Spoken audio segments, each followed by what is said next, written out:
Welcome to the Rotowire Fantasy Baseball Podcast, sponsored by WinBet. Clay Link here with Todd Zola of Rotowire and Masters Ball. Back with our two-start starter thing, grading out two-start starters. And, it's been a fun all-star break for me, mostly just, I stayed back from Vegas. So I was just at home and doing some football shows with Mario Puig on XM. He did all the heavy lifting, of course. I just teed up questions to him. And I'll be mostly doing that here with you, Todd. How are you?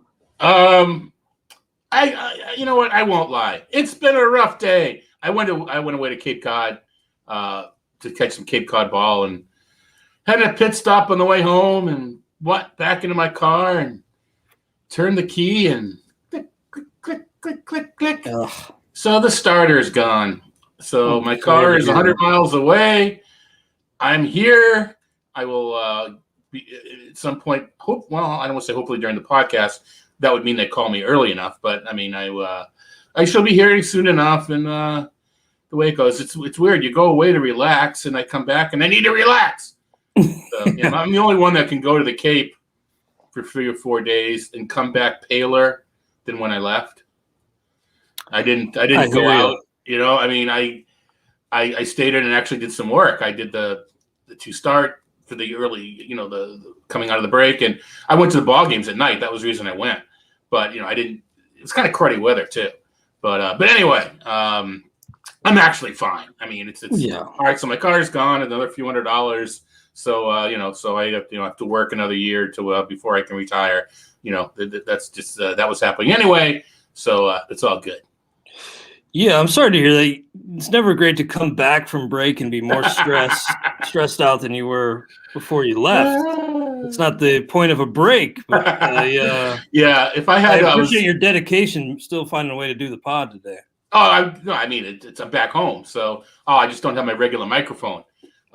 So if it doesn't sound quite as good, hopefully it doesn't affect the my answers that much. No, so I have to use a different mic. It's I could have brought it back. I just forgot. But it's fine. I mean, we'll see what happens when I get the phone call. But it's a starter. A starter was going to go. I don't want to call it irony. I don't think it's irony. But I was going to stay and watch a game Thursday night last night. But you know what? I just want to go. I caught 3 or 4 games. So it's just I'm just going to go home. A starter, it's just going to go, right? You don't know exactly when. It could have gone in the parking lot of a Cape Cod high school, at 10 at night last night. And then I really would have been in trouble. Mm-hmm. So if there's any good about it, at least, whatever. And who knows? If I didn't have to make an emergency pit stop, then maybe it would have gone to my driveway. I don't know. But so stuff happens. Yeah, you got to look at the positives. Sometimes you have to squint to see them, but I hear you, man. And I'm glad you are with us today. Speaking of which, two-start pitchers. No, I'm just There's a segue. Well, I thought we'd talk about some pickups, some obvious names. Your Red Sox busy making some headlines during the All-Star break. They're going to be calling up Jaren Duran. Of course, the first game of the quote-unquote second half was postponed yesterday due to COVID issues, and that's throwing a big wrench into everything this weekend. We'll just have to wait and see. But Duran will be up to join the Red Sox. They'll also be bringing up Tanner Houck. We can talk about Houck in a second. But Duran, really interesting given the power-speed combination, 15 homers, 12 bags at AAA Worcester, 15 attempts, so nice success rate on the bases. He hadn't really shown a ton of power before. Looks like he'd maxed out at like 5 homers in the minor league season previously, but priority ad, obviously, and I think this may be one where you want to open up and maybe not like a final all-in, but I think he's maybe among the last players to come up who could really make an impact for your fantasy team and move the needle. Or not, right? I mean, that's very true. What if he goes Jared Kelenic on us and his second chance is opening day next year, right? I mean, we don't know these. We don't know. That's just the point. Or he could hit the ground running and, hitting and everything else and be fine. Just keep in mind there's been some good things and some bad things with the rookies so far this year. Trevor Larnach kind of figured it out. The pitchers have tended to struggle the first couple outings. Logan Gilbert, Alec Manoah, and then come back and are just cruising now. well, not cruising, but pitching well. So it's interesting with the hitter. It sounds like through the tea leaves, the Red Sox are. I mean, this is pretty silly to say because it's kind of obvious, but they didn't call him up to sit. The Red Sox will find a place, center field, in Enrique Kike Hernandez and Christian Arroyo. We'll now battle it out for second base. Michael Chavez is probably the odd man out here, at least temporarily. Danny Santana's hurt. So that's, at least temporary how they're going to line up.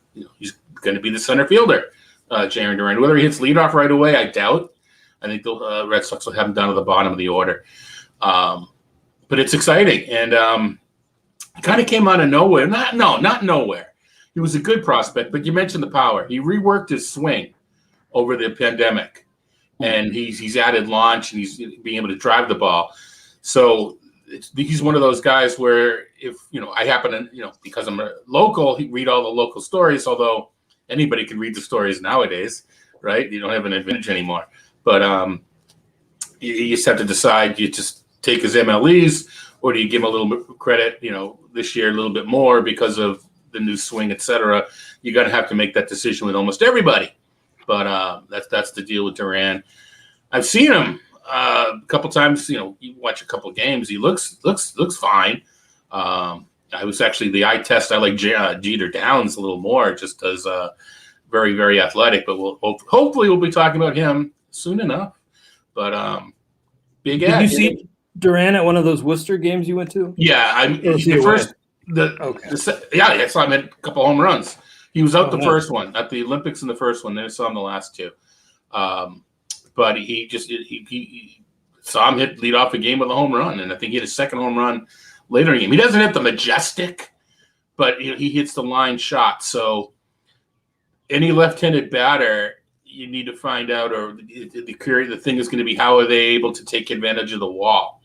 I think it's a little early in the development, right? You just get him settled. But that's going to be the key down the road. Is he able to flick it off the wall like so many good left-handed batters have been able to do in Fenway Park? The first series in Yankee Stadium, you just want to hit down the line, right? you just want to get a hold of one to that short porch. Knock on wood, they play.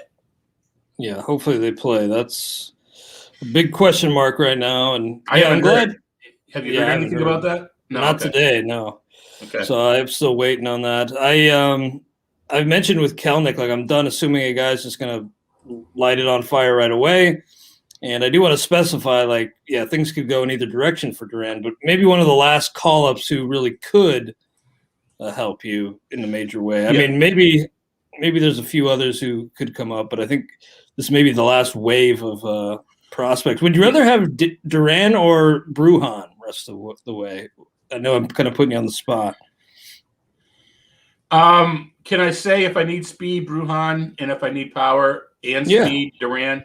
That would be the answer. As far as picking these guys up, Duran may not have been picked up in an AL only league. I mean, his name was known, but he may not have been that high in this prospect stash list. Mm-hmm. So if he's available in your AL only league and you're waiting for the deadline, but you don't have the hammer, I think then he is an all-in, right? Or close to an all-in. You know what I mean? If you've got 50% of your budget and you're not going to get a chance, and you're at this point, it's kind of like, well, I might as well just wait to see who gets traded over because we're so close to the deadline. You're not going to get that guy. Durant at this point could be close to an all-in, so that it's something to consider. I think a kind of a more interesting. It might not be logical in your league, or maybe it will. Say it's the NFBC and Kelenic was dropped, and they're both Kelenic and Duran are available this weekend. I think that's an interesting. Which one do you go for? Yeah, I think I'd lean Kelenic still, but it's not a slam dunk, as we know. And yeah, that's a good question. I ended up with quite a bit of Brujan, surprisingly to me, last weekend in the NFBC. I got him for 24 and.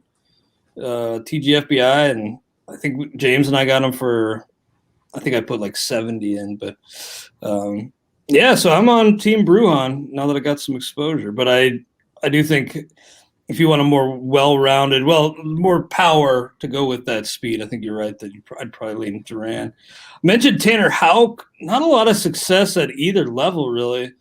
At Worcester, actually had a 5.14 ERA, even worse. Pretty small sample, and he was missing bats. 26 Ks in 21 innings at AAA. Any reason in mixed leagues to go out and add Tanner Houck, or no, not yet. No, okay. Not mixed. I'm not even sure. I'm not even sure his role. All the Red Sox have said is he will have an important role in the second half, whether it's piggybacking with Garrett Richards or replacing Garrett Richards. Right now we don't know. And to be honest, with this up in the air weekend, if the Red Sox have to play a bunch of doubleheaders, then that could change the role as well. But he's not a Logan Gilbert, Alec Manoah, even Daniel Lynch quality prospect. But he is also kind of come up, and he's also part of the reason is low numbers or poor numbers. It's kind of a lot of that was rehab, and not at this point he's done rehabbing. He's just playing pitching, but a lot of those numbers were occurring while he was still recovering from surgery. Very good points. Yeah, I did see him picked up in the stake league. It was a pretty light week, but Houck went for 4. I think with Kelnick, I've mentioned, baseball is such a hard game that I'm never going to make any assumptions about even these highly touted guys, because it is so hard to just at this level come in and dominate. We have seen it with the Acuñas and Chris Bryants and Albies and Tatis's of the world, but I got maybe a little spoiled. I do think Kelnick follows kind of a similar path to Dylan Carlson last year, where he's good the rest of the way, but and I'm probably in the leagues where I have him, which is still quite a few, I'm plugging him in right away this weekend, see what happens. And I'm not going to assume he's going to be awesome right away, but I think he should be picked up and started pretty much everywhere. Yeah, no, absolutely agree. Very nice. Well, let me just name the other pickups before we get to 2-start starters. Yep. Again, a pretty light week in the stake league. Chas McCormick. When Chas McCormick headlines your Fab week, it's pretty mild coming out of the break. Yeah, especially because there's nobody he's filling in for right now, is there? I guess there's Brantley back, right? So yeah.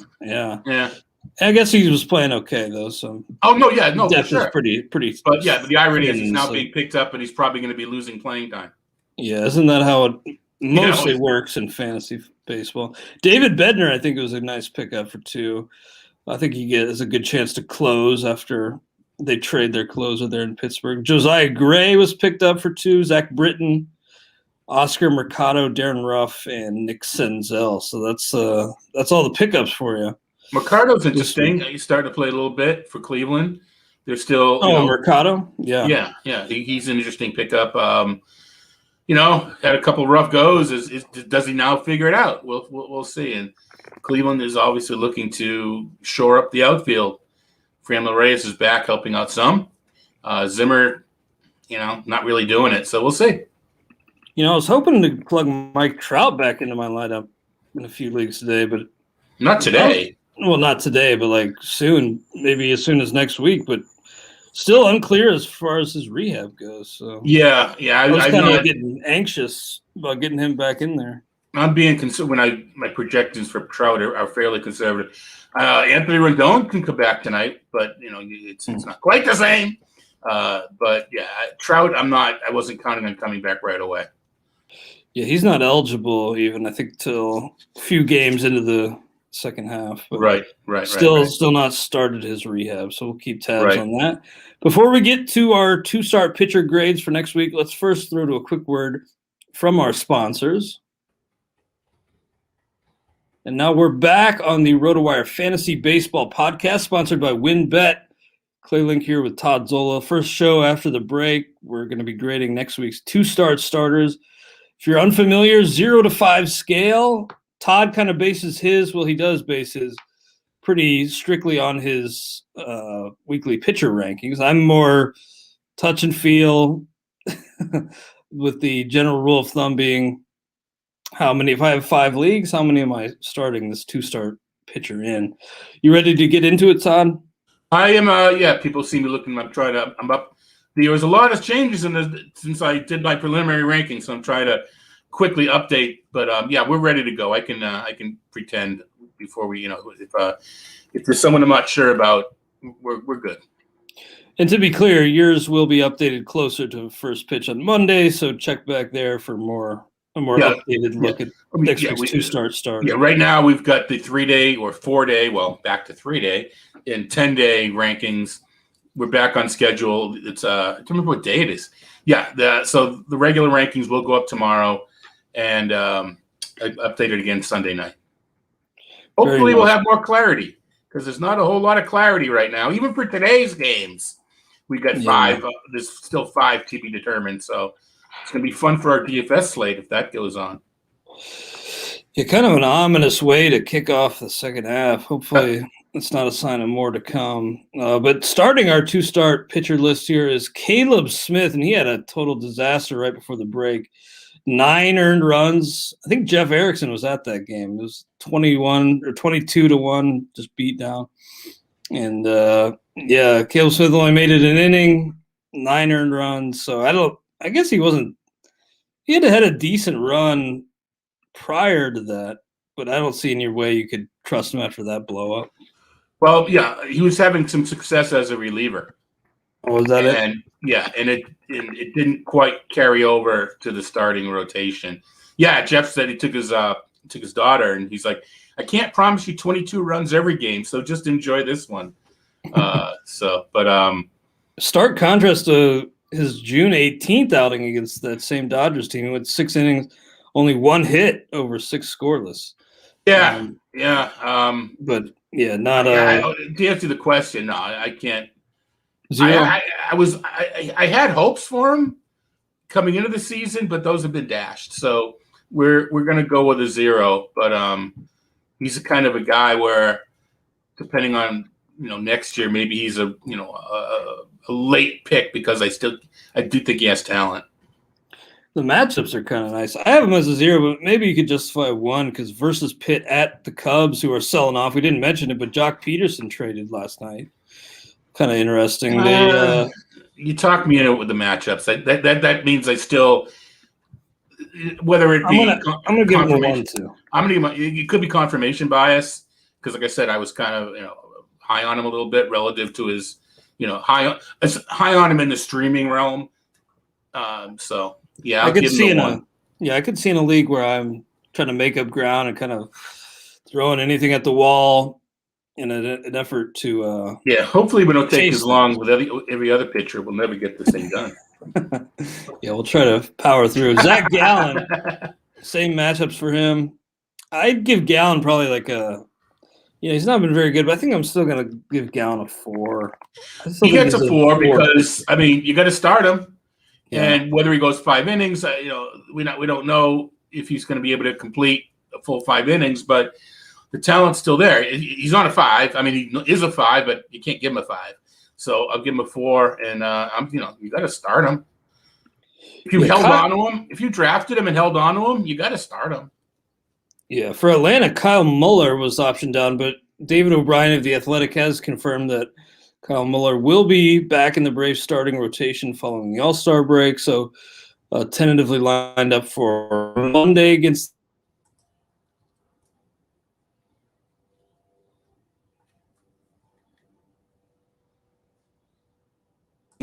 versus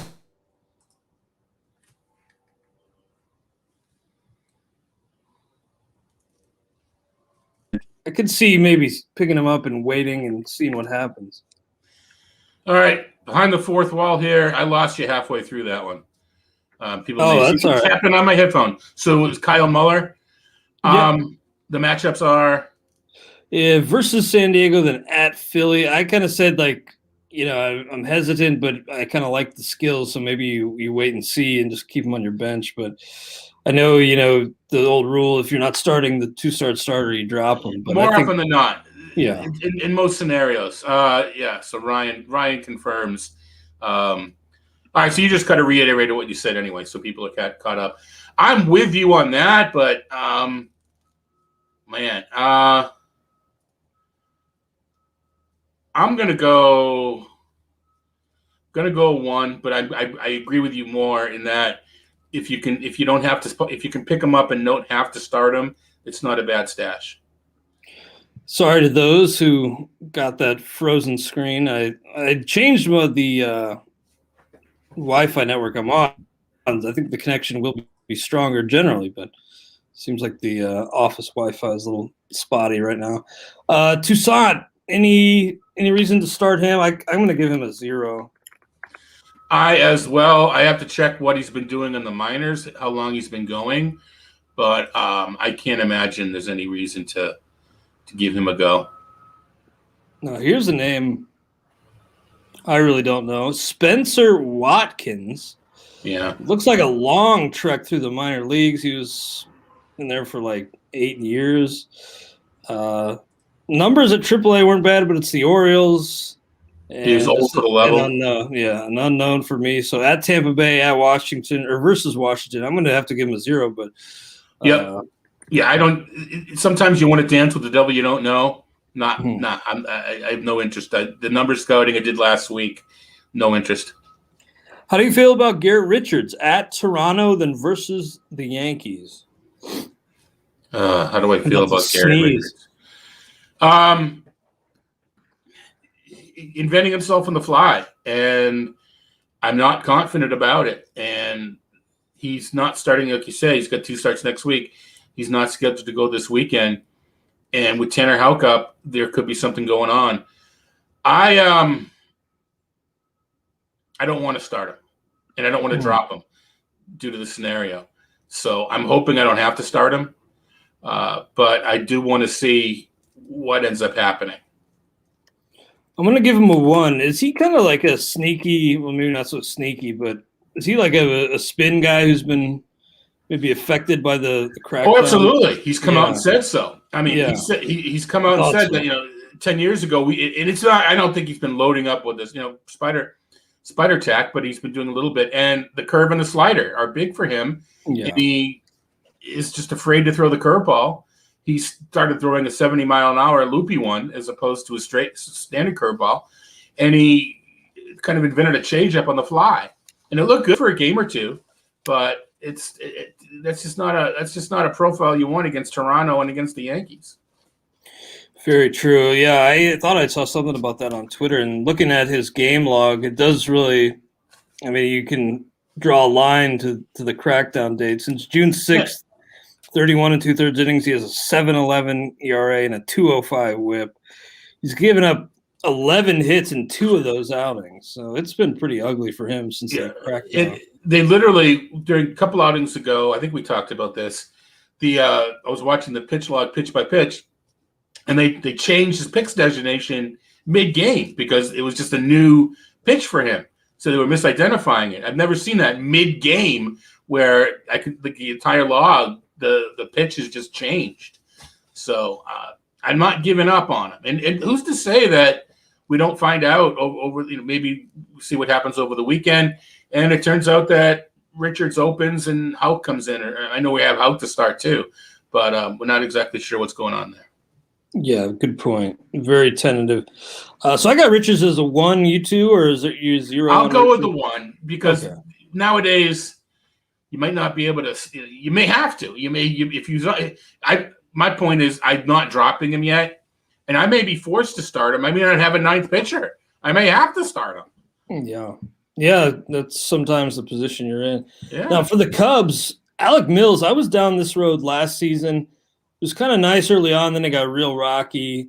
I kind of looked at him as maybe he could be like a poor man's Kyle Hendricks, his own teammate, but the stuff just isn't that great and kind of open yourself up to some downside. So I look at Mills and I could see the case, so maybe I'll give him a 1 at St. Louis versus Arizona. Actually, those matchups, maybe I'll give him a 2, but I've been burned, and maybe you should exercise more caution.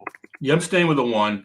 And, this is narrative. And, I obviously never played the game. I just hear what other people say. If Mills was amid about like 4 other fireballers, maybe he'd be more effective because good point. Yeah, but Hendricks, you mentioned the whole Davies, the whole staff other than Alzolay are soft throwers. So there's no day-to-day difference. It's like you're seeing the same guy. Just Hendricks has better command and control. Then Davies is slightly worse, and then Mills is a little bit worse than that. So it's like you're seeing the same guy, but just So I don't know if you get the advantage of following up against a guy that throws 98. Yeah, just the opposing hitters just getting that same look over and over again. Yeah, doesn't do any of them any favors. And they're still pro hitters. I know that Arizona. I don't know about you. I look at Arizona's lineup and I think, man, they should be better. The other hand, I look at my fantasy teams and say, man, they should be better. And I have a lot of Arizona guys. I know, but it's just the way in your head, how we all think about the different players. And it just looks to me that the Diamondbacks should have a better offense. But they don't.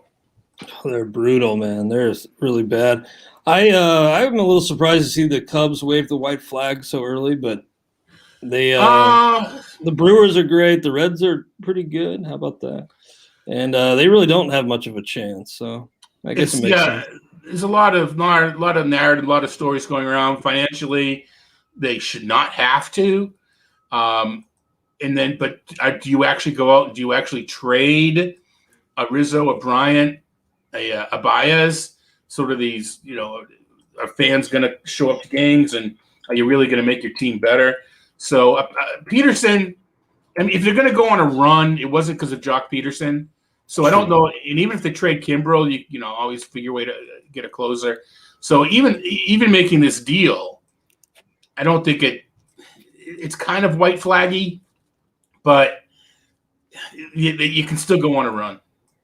Yeah, I do think Brian will be moved. I think that's pretty obvious, but you never know. Yeah, trading Peterson doesn't take him out of it completely. Jake Arrieta, I like a little less than Mills, actually. Yeah, another soft tosser, right? Another devil I've danced with before. So I'll give. I guess I got to go 0 on Arrieta. I can't even do it. Yeah, you can't even give him any name brand love, right? He's not good. I think I have him in a few DCs, and I can't plug him in. I'll just go with a reliever instead. Wade Miley versus the Mets versus St. Louis, a couple of home starts. So in Great American Ballpark, but he's been fantastic. So I'm going to give Wade, I think I'm going to give him a complimentary 4.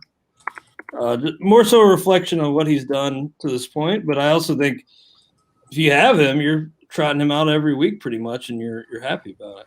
Yeah, this is the old, my spreadsheet has him 4. In my head, he's a 2. But that's, it's an advantages and disadvantages to using new numbers.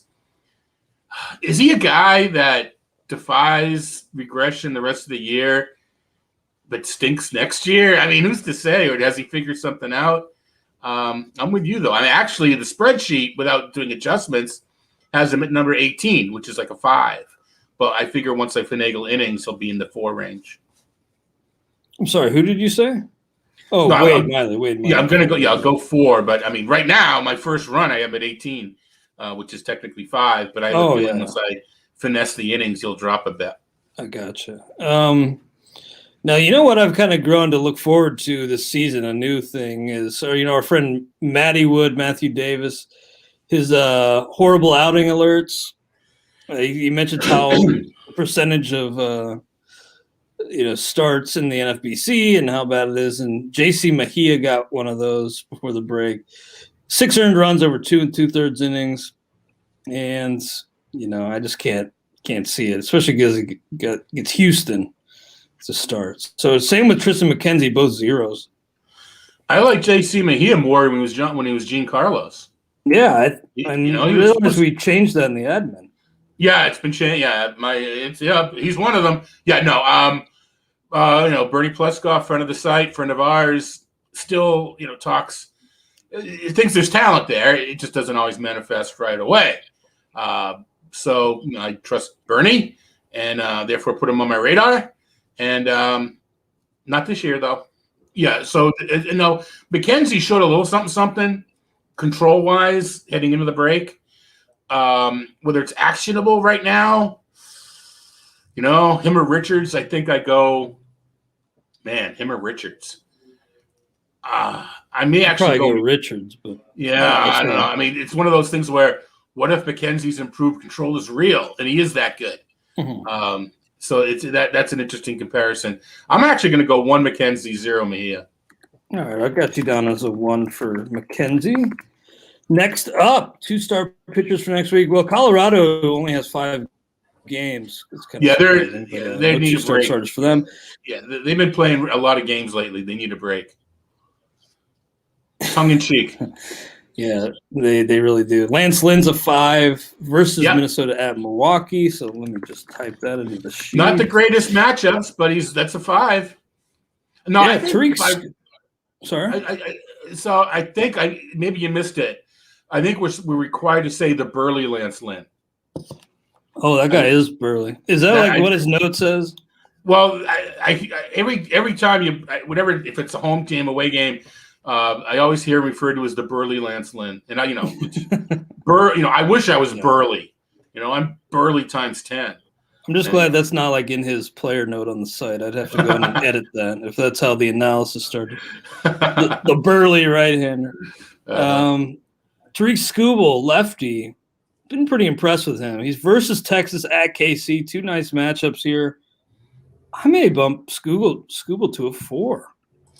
Yeah, still prone, as young pitchers are. I don't think he's a rookie anymore. Still prone. Maybe he is from last year. I don't recall. Still prone to some rough outings. Yeah, the matchups are pretty key. I'm going to stay with a 3, but I can see where you're going. To me, the 3 is he still is prone to some rough outings now and again. Yeah, that's probably the more level-headed route there. I think I'm starting him. Yeah, I think I'm starting him, though. I do like what I'm seeing. I like what I'm seeing from a lot of the Detroit pitchers. I'm also going to give a 4 to Luis Garcia of Houston. James and I have him in the main event. He's been just huge for us. And versus Cleveland, versus Texas. I mean, maybe you can even make a case for 5, but I'm going to go 4. Yeah, I have number 12 right now, which is a 5. I'll give a hat tip to our friend Perry Van Hook, who kind of turned me on to Garcia in the spring, and so hat tip to Perry. I don't wear hats, but yeah, and I'm gonna go 1. I'm gonna go back. I'll go 4, even though I have him in the 5 range now. We'll go 4. Hey, he's been fantastic, and that Houston team just doesn't slow down. They were not at the All-Star breakout. Ask Baltimore. I mean, Baltimore owns the Astros. Yeah, that's baseball for you. It's funny how it works. Kansas City only 5 games, so no 2-star starters for them. And the Angels, it looks like the rare Shohei 2-star week. Great seeing Shohei really take the stage and be the star that he should be. And love that guy. Love watching him. Even with this 2-star, I think James and I, at least, maybe we're going to have a tough decision on our hands, but I'm probably going to lobby to keep him at util, honestly. But at Oakland, at Minnesota, man, that's going to make a tough decision. I guess technically that's like a 5 2-step. Oh, yeah, it's a 5. But he's got 33 homers. I don't think I can move him out of the – a lot of it, is he going to – how many games is he going to bat? But that's going to make a really tough call. And when he's pitching, do you get the hitting number? It depends on your league rules. What if you have him pitching and he doesn't get that second start because all sorts of weird things can happen, and you miss out on that second start? But it's weird that it's not weird. That's not the word. The fact that he's hitting so well, that's a huge decision. I'm in one league where we get to make moves Mondays and then again on Fridays for both pitchers and hitters, and I've got Ohtani. So I mean, like you're talking about with James, there's a lot of weeks if he's got to start, I say the heck with it. It's a 4-game week, whatever, Monday through Thursday. I want his bat in there for 4 games. I don't care about the start against Seattle or whatever. It also helps because you can make pitching changes like that you don't need it as much because you can use relievers, etc. But You're right, though. What a display. I wasn't watching it. I was driving at the time, but the announcers just describing after trying to catch up and take the home lead in the home run derby, just bent over at the knees and just gasping for air. Mm-hmm. I didn't see it, but the announcer's like, he's done. He's cooked. There's just no way. And sure enough, again, I didn't see it, but Juan Soto just knocking 3 out on 3 pitches, or maybe 4 pitches. But I love that guy. 3 swings, absolutely. And then just Ohtani just grounding out, and it was over. But good for him. Yeah, the game's in a great spot in terms of young star power. I just pray to God we don't have a stoppage next year. That would do so much damage because the game really does seem to be taking off a little bit in terms of popularity, and Shohei has a big part in that. Mm-hmm. Clayton Kershaw, very tentatively, I'm going to give him a 5. He resumed throwing last weekend, but we just don't know what if he's going to be back because he's done with that forearm issue, inflammation. Doesn't sound like a long-term issue, but very much up in the air. But if he starts versus San Francisco versus Colorado, and he can get the Rockies on the road, you're in great well, right shape. now he's listed as number 1 overall. But what if he comes back Wednesday and it's just the 1 star? But so tentatively, I'm going to have him as a 5 top overall. And we say top overall, we're like, really? Keep in mind that a lot of the aces are going over the weekend, so they're not in a 2-start realm next week. Yeah, good point. Tony Gonsolin, I'm going to give a 4. Maybe you could go 5 given the matchups, but San Francisco isn't a pushover anymore. And not a pushover. They lead the league in homers. Yeah, that's understating it. He and Gonsolin not working very deep yet. I'm trying to see exactly how. I guess he's gone 5 1/3 in an outing pretty recently. So, yeah, he's pretty well stretched out. Only 4 innings in his last start before the break. But I'll give Gonsolin a 4. I've got him at 20, which is, the last number 5 if I'm going there. So, I mean, he's in that 4 or 5 cusp. We'll give him a 4, but, you're starting him. Yeah, Sean Morimondo, I'm going to have to remove from the grid right this second because he was outrighted just the other day. Well, so let me take a look who that could – I mean, they could always add him back to the 40-man, but not usually what happens.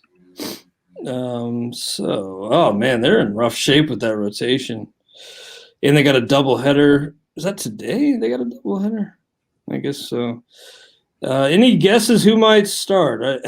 I'm trying to see here. Maybe Braxton Garrett, if he's healthy. I'm sorry. I just I know you're not. No, I'm just a little behind the fourth wall, but I just don't think it's going to be Morimondo. So probably not. Yeah, it's at this point. There's so many teams that have. I'm going to plug in Braxton Garrett because he's on the 40-man. He was optioned. Yeah, we haven't mentioned the team just so people realize we're talking about Marlins. Yeah. True. Yeah, I mean, I'm not even sure they know. I think they've announced Alcantara, but they haven't even announced what's going on over the weekend after that. Yeah. So yeah, that's true. Zach Thompson, maybe. Yeah. So depending on how they line things up. Now, normally, when this occurs, you're waiting to see if your all-star pitcher can recover, or God forbid, a COVID guy or something. So why Miami hasn't mentioned something yet? I mean, could they be bringing up Edwin Cabrera? I mean, what's the holdup, if you will? I don't think it'll be too long before we see Cabrera. He's been crushing it on the farm. Yeah, definitely got to keep an eye on. I know James is pretty high on him. And yeah, it looks like, looking at the Marlins official page, looks like nobody's confirmed for this weekend. So even Alcantara and Lopez ordering up in the air, but those guys should take the ball this weekend. Hey, Mish, if you're watching on Facebook, who's going to pitch? Maybe Craig's probably not watching. He gets enough of those questions. But I'm just going to leave the Marlins off just because I don't know. Again, I just plugged Braxton Garrett into the grid, but total guess. So I'm just going to leave them off if that's all the same to you, Todd. Works for me. Brewers only 5 games, so no 2-start starters for them. Hopefully the Reds can set them a little further back. That's going to be a fun series, isn't it? Yeah. Good pitching against good pitching. I think that's going to be an interesting. I'm not, you're going to hear the narrative, must win, can whatever. I think that's going to be a fun. Everybody's talking Sox Yankees. Brewers Reds out of the break. That's going to be a blast. Yeah, I had a blast. I guess it was last Saturday at the game. Jenny Butler was kind enough to invite me to the game with her significant other, Eric. It was Eric's birthday too. We had fun, Just I hadn't been to the park in a while. Actually, almost 2 years. So it was great and great seats. So thank you to Jenny Butler. Now for Minnesota, couple starters for them: Michael Pineda and then Jose Barrios, assuming Barrios is still on the team. Now Pineda's been a little shaky, but I'll probably give him a 2. I guess Pineda a 2, Barrios a 4. Yeah, Pineda won the 1 range. Not the easiest matchups. I'm gonna stay with I'm gonna go to a 2, and then Barrios. Oh man, he's one of those guys that I really like, but to me he's a 5. And but I have. You think somebody's going to be able to? Yeah, I think somebody's going to be able to pry him away from the Twins. Are the Twins in a rebuild, or are they just a rejuvenate? Yeah, restock type of deal. Or just it's a bad year. Let's just refresh, hit reload, and go next year. But then if you're the Twins, if you can get a really good young starter and some other pieces, maybe you trade Barrios. But otherwise, I think you just knock on wood, and because you still have some good pieces for next year. So you giving Barrios a 5? Did you say? I'm going to give him a 5, but it's more of a consistency mark as opposed to a great pitcher. I hear you. Now, Tyler McGill of the Mets, he's got the Reds at Cincinnati, then versus Toronto. Pretty nice start for McGill. Kind of tough matchups, but I'll probably give him a 3. Exactly. Yep. Tyler McGill, 3. Okay. Continuing on, getting near the end here for the Yankees, Jameson Taillon. Yankees are a mess, and who knows what's going to happen with them. Versus Philly. At Boston, tentatively. I'll give Taillon he has been pretty bad, but I'll probably give him a 3. I'm going 2. Okay. You're pretty much done with Taillon, it sounds like. Which is justifiable. Rooting for him as much as a Red Sox fan can. As a baseball fan, I'm still rooting for him. But I think these are tough matchups. Now, James Caprilian's been one of the sneaky, kind of under-the-radar stories of the season. 11 starts, 2.90 ERA, 1.11 WHIP. And I'm surprised by the length he's provided. He's gone at least 6 in, 4 of his last 5 starts, and he's gone at least 5 in every start dating back to June 6th. So surprised that he's been able to cut it loose given his injury history, and glad to see it. I'll probably give him – versus the Angels at Seattle. Do it. I think Caprilian's a 4. I am a 5. Wow. Okay. Yeah, number 6 overall. There's not a whole lot of luck going on there. I mean, he's striking batters out, going deep into games, and these are 2 winnable matchups. I like the Stones there. That's a bold call, and I think he deserves it. I'm going to stick with 4, but I got you down as a 5 for James Caprilian. Aaron Nola's a 5 still, right? Yep. I know he's struggling, but I'm going to go 5. Yeah, he's not been very good, and he got at the Yankees versus Atlanta. But there's a little bad luck. Yeah, a little bad luck in there, but he's still pitching fairly well. Pirates kind of in flux, so we currently don't have any 2-star starters projected for them. For San Diego, Yu Darvish, assuming he's back, I think that's the assumption, right? That even though he's on the IL with left hip inflammation, that he will start their 4th game of the second half. Yep. I guess that's the first game he's eligible, but that's a 5. Given the move, that makes sense. All right, let me get Darvish down. Then who's this other guy taking the ball for San Diego? Nair? Yeah, Reese. Nair. Knehr. Don't know anything about this guy. Yeah, decent numbers in the farm. don't hate the matchups, but it's a 0 for me because I can't do it. Yeah. Never heard that name, which is, I mean, sometimes that happens, but usually I've at least heard of the player before. Yeah. Next up here, let me continue on. Marco Gonzalez, he's got to go to Coors. And then he's versus Oakland. But I think that Coors start probably knocks him down to 2. By the way, I just seeing breaking news right now. Yankees and Red Sox prepare to play on Friday. So we will play today is the quote. So that's good news. Yeah. Gonzalez, I'm probably going to give like a 2. I'm giving it a 1. Maybe I'm going to probably have to start him in some leagues like a draft champions, but don't want to. Okay. Alex Wood, Logan Webb. They got the Dodgers on the road to start, but then versus Pitt. That's excellent. So Alex Wood, I'm going to probably give Alex Wood a 4 and then Logan Webb a 2. I got you. I'm with you. All right. Nice. Got those marked.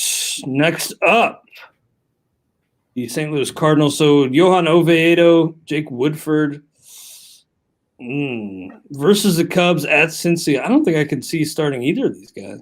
No. All right. Let me just continue on here. Make sure we get them. Jake Woodford. Exciting stuff. Also, I just saw a note, too. I have the Twitter feed up. Apparently, Chad Kuhl is going to be starting today for the Pirates. Okay. So that's just a little note. Ryan Yarbrough, Shane McClanahan versus Boston at Cleveland. Love those matchups. I think McClanahan I'm probably going to give a 4. Yarbrough, I'm trying not to discriminate. Wait, you love the Boston matchup? Well, he doesn't have Boston. Oh, I thought you said Boston. I'm sorry. I probably did, but I meant Baltimore versus Baltimore at Cleveland. So I'm actually going to give Yarbrough and McClanahan both 4s. I'm going to go 4 Yarbrough, 3 McClanahan. I like the talent, but McClanahan, he's still too inconsistent. Yeah, he has been a little inconsistent. Do love the skills. Kyle Gibson at Detroit, at Houston. Houston's pretty scary, but man, Kyle Gibson's been so good this year. Shockingly. I'll probably give him a 4. Yep, 4. And what about Dane Dunning? Is that yeah, it is Dane Dunning at Detroit, at Houston. 2. Yeah, I think I'm gonna give him a 1. Actually, no, I'll go 2 too, because that Detroit matchup's just too juicy.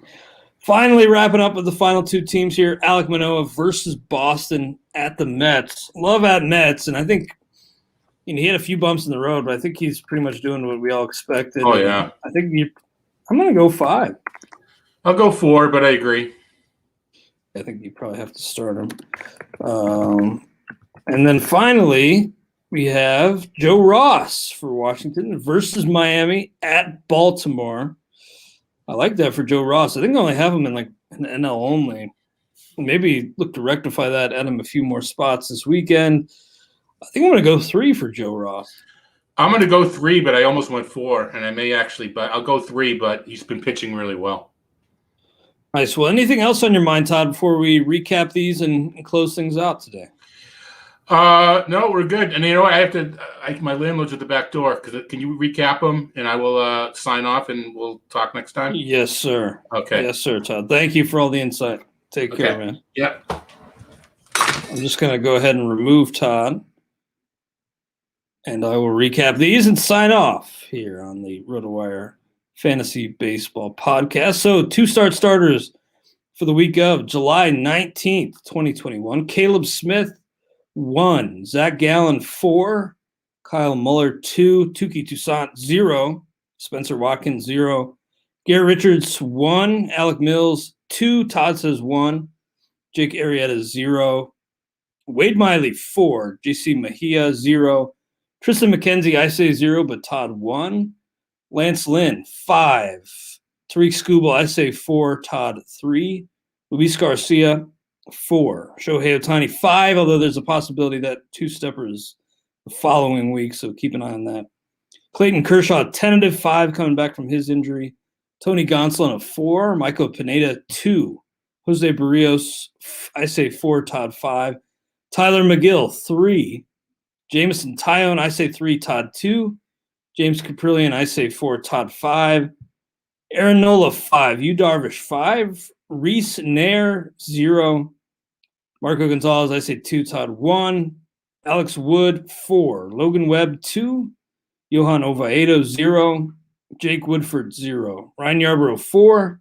Shane McClanahan, I say 4. Todd 3. Kyle Gibson, 4. Dane Dunning, 2. Alec Manoah, I say 5. Todd 4. Joe Ross, 3. So that'll do it for the Rotowire Fantasy Baseball Podcast, sponsored by WinBet. Have a good weekend, and we'll be back with the full schedule of pods next week, beginning with Jeff and Scott on the Sunday night / Monday morning pod. Take care, guys. Catch you next time on the Rotowire Fantasy Baseball Podcast, sponsored by WinBet. Try Rotowire today, free for 10 days. Get our premium tools, rankings, analysis, and breaking news alerts. No credit card required. Go to rotowire.com/try.